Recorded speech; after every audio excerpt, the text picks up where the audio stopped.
Hey, how you doing? I'm Van. Welcome back to the only channel on YouTube that thinks it's okay if you like bad things. I promise no one's gonna be mad at you. Welcome if you're seeing this video for the first time, and welcome back if you're one of my subscribers. Thank you everybody, thank you to everybody who has subscribed so far. You mean the world to me right now, like you're keeping me going, man. But yes, genuinely, it is okay for you to like bad things. I do it all the time. As a matter of fact, I actually just rewatched the 1998 Godzilla movie starring Matthew Broderick, or Zilla if you're nasty. I love that movie, man. Like, it's not a good Godzilla movie by any stretch of the imagination, but when you detach yourself from it being a Godzilla movie, it's a good movie, mostly. Anyway, I'm getting sidetracked here because I love crap. One of my biggest guilty pleasures, and one that I weirdly share with a lot of people, is Digimon World 3. Released for the PS1 in 2002, I believe. Actually, hang on, I'll be right back.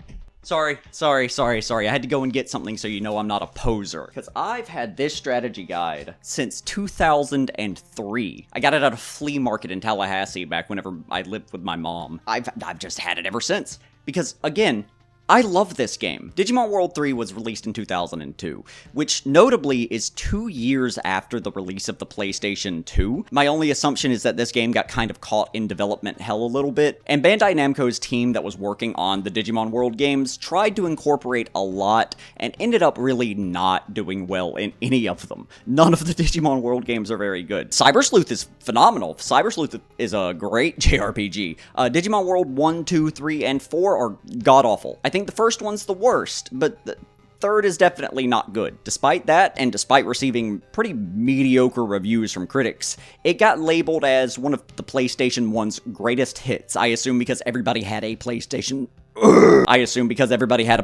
1 at the time, being that they were most likely dirt cheap 2 years after the release of the PlayStation 2. Also, I imagine they had a ton of copies of Digimon World 3 that they had printed, and they needed to get rid of them. And by slapping the Greatest Hits title on it and re-releasing them, they released them at a reduced price, so they still made part of their money. And that's also most likely a lot of the reason why it sold as well as it did. Everybody I know that likes JRPGs now had Digimon World 3 at some point. It was genuinely like baby's first JRPG if you didn't have Pokemon. I promise I'm not going to compare Pokemon and Digimon a whole lot. A lot of other people have done that, and a lot of other people have just said that it was weird timing, blah blah blah blah blah. You don't need me to add to that argument. But I will say this. Digimon always had the better anime, at least originally. Up until Season 4, I guess. Pokemon always had the better games. It also had better marketing. I preferred Digimon as a kid, and nowadays I still kind of do, but the Pokemon games are really, really special. At least up until about the 7th generation. After that, I get a little weird, you know? But actually, I started replaying it again recently out of comfort and out of just the need to distract myself, and I found that I still kind of enjoy the game. Despite the mediocrity, despite how rough around the edges it is, and despite how frustrating it can be from time to time, I still enjoyed myself. Yes, this is just gonna be a video about me talking about how much I like Digimon World 3. I've got 2 more video game ones coming up, like, next. And then we're gonna be moving on to something else again. I think I've decided that 3 is gonna be my maximum for any, like, tangentially related series, and then I'm gonna move on to something else from there. 2 doesn't seem like enough. 4 is where it starts becoming exhausting. So we'll do batches of 3s for now. Anyway, yeah, if you don't like that, I'm sorry. Please subscribe anyway. I love you. I'm gonna dissect this game into 5 parts, and I'm gonna order them from the worst parts to the best parts, and talk about some pluses and minuses on both sides, because no part of this game is perfect, believe me.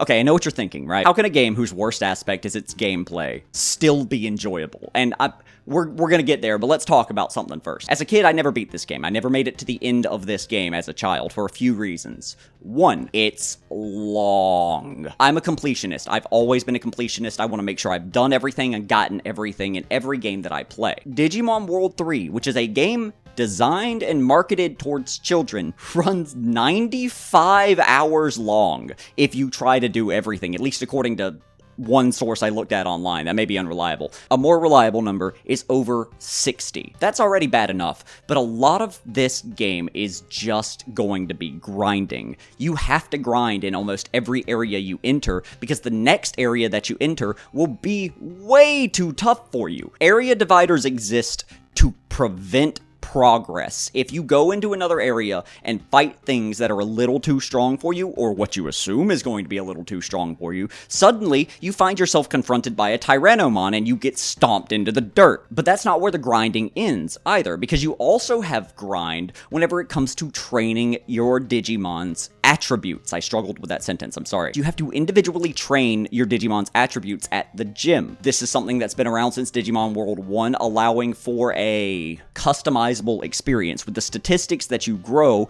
determining the Digimon that your rookies will digivolve into, because they don't have to just digivolve into their set champion form, ultimate form, or mega form. They have branching paths. We'll get there. There's a lot of difficulty navigating certain maps as well, with certain areas being really confusing or completely obscured for the sake of, I guess, the lulls. In one particular area, I don't remember what it's called, but it's like a dark place where there's like a mummy boss, but you have to go through some trees, and these trees completely obscure the path, like 100% obscure it, and you have to find it. You have to feel your way around, and it does this a lot. Digimon World 3 does this a lot. Backtracking is a thing that becomes really prevalent in about the mid-game, where the pacing grinds to a halt. Then you have the card battling minigame on top of that. You have so many things to do, so many bonus areas to explore, so much extra content that you're pretty much required to do in order to beat the game, unless you have the strategy guide. This was the #1 criticism for most critics when the game was initially released, being, again, a bad game to play, especially when you want to just enjoy yourself. But I kind of like all that. Especially as a kid, I liked having tasks to do, and I liked having alternate routes to go. If you don't want to sit down for 20 hours straight and do task A to task B to task C to task D, this isn't the game for you. It just happens to be what I like.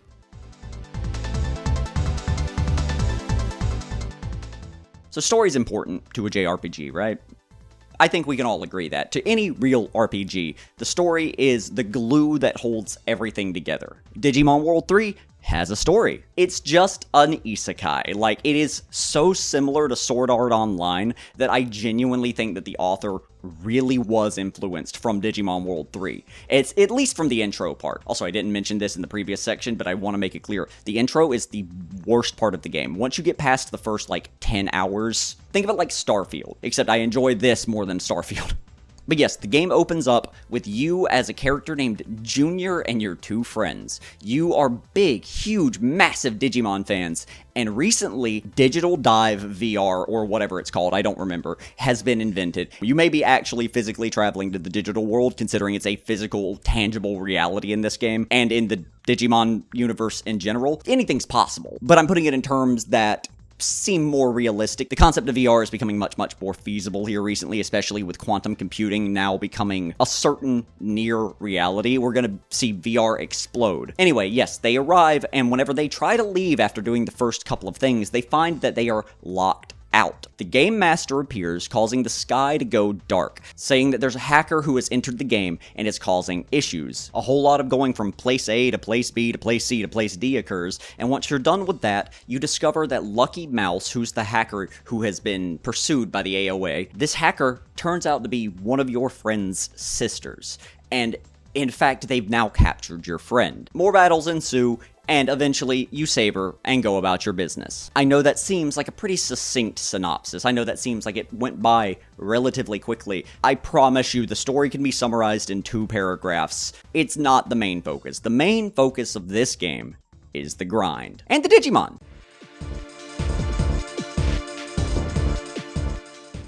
One of the things I've liked the most about Digimon World 3 has always been the options for what Digimon your rookies become. You're initially given a choice of 3 rookies from a choice of 3 teams. You can collect other Digimon to join your party as you get through the game, allowing you to fill your roster with lots of options. Each of these Digimon has so many— look at this, can you see this?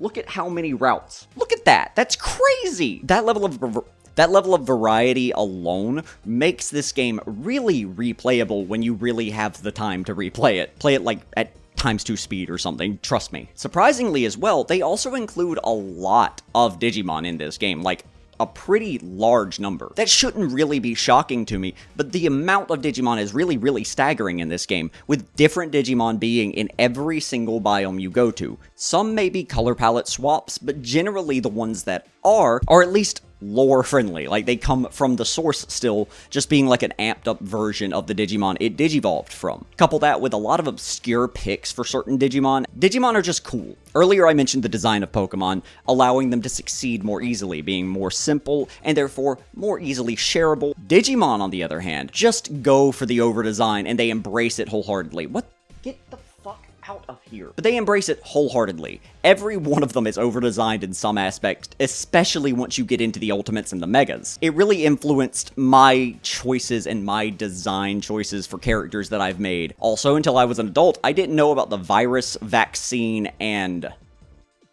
the other thing, triangle, that determined their typing and who does well against who, which is another wrinkle that adds a lot of complexity and replayability to the game. There are plenty of questionable Digivolution routes, and I do take issue with some of them, not as a kid. As a kid, I did not care. And then you have special DNA Digivolutions that you can access for special attacks as well, which is awesome. They didn't even introduce that concept until the end of Season 1. They used it a lot more in Season 2, though. I don't know. They're just cool, man. Like, fuck off.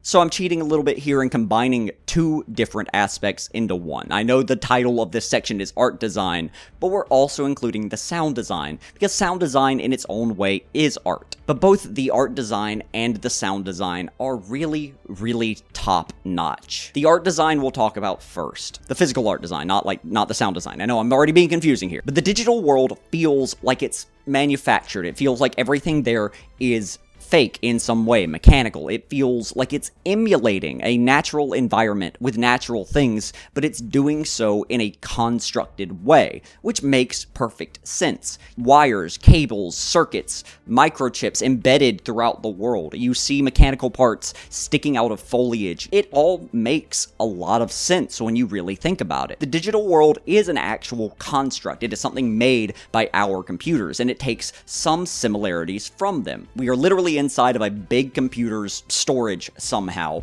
and we're experiencing its innards. It would make sense for certain things to look like that. The art style for the overworld and the battles are both surprisingly well done as well, being almost a timeless sort of style, pixelated, meaning the characters are recognizable and iconic without having their features changed and distorted over time, like Legend of Zelda Ocarina of Time or Majora's Mask. But the sound design is also phenomenal. Every area, every biome has its own ambient noises attached to it. Everything you interact with has its own unique sound effects as well, things that apply just to it. So the sound design feels good because you can recognize objects and things based on the sounds they produce alone. My one complaint that I could see somebody making about the sound design is the sound of the main character's footsteps being the loudest thing in the world when you're playing this game. They tip-tap so much and you hear it so often that it just eventually becomes the noise you hear when you see someone walking. I kind of like it though. I don't know how to explain it, but I like just running around in circles sometimes.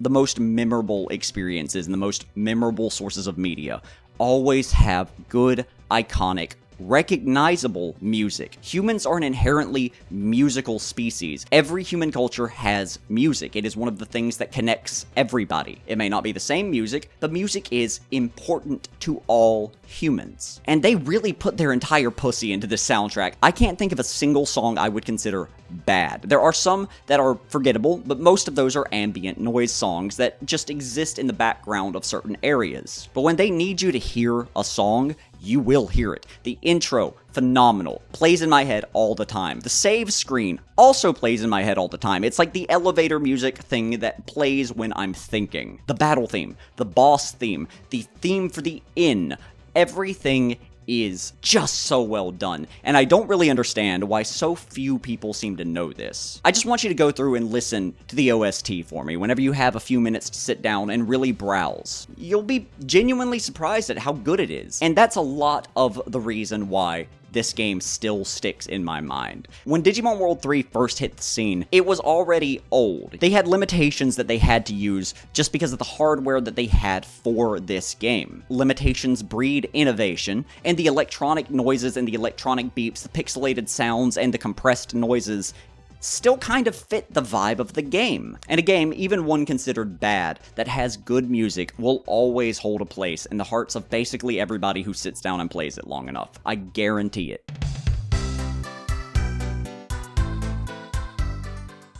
But there you go. There's one of my favorite games of all time, and one of the worst games that I still love. Digimon World 3 is always going to be a game that I think of fondly. I don't know how to explain it. There's just a deep sense of nostalgia for this game. Even through all the grind, all the pacing issues, all of the gameplay gripes that I have, I still find myself enjoying it. And I don't know if that's just the charm of the game or my nostalgia clouding my judgment. Probably not the first one, gotta be honest, but you can't help what you like. And it's funny too, because looking at the Metacritic score for this game, being that Metacritic wasn't around when it came out, seeing the user reviews really makes me realize that I'm not alone in this. Even though critics complained, the average person who played this game and remembers this game still seems to love it. People who like this game will seek it out and make it look better just for the sake of them also enjoying it. That's what I'm doing right now. But, you know,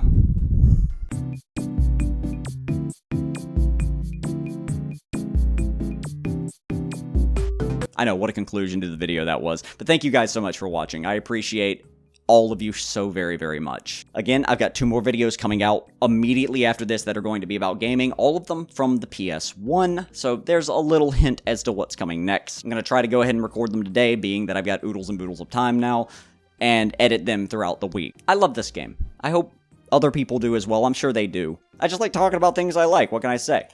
But yeah, y'all have a great rest of your night.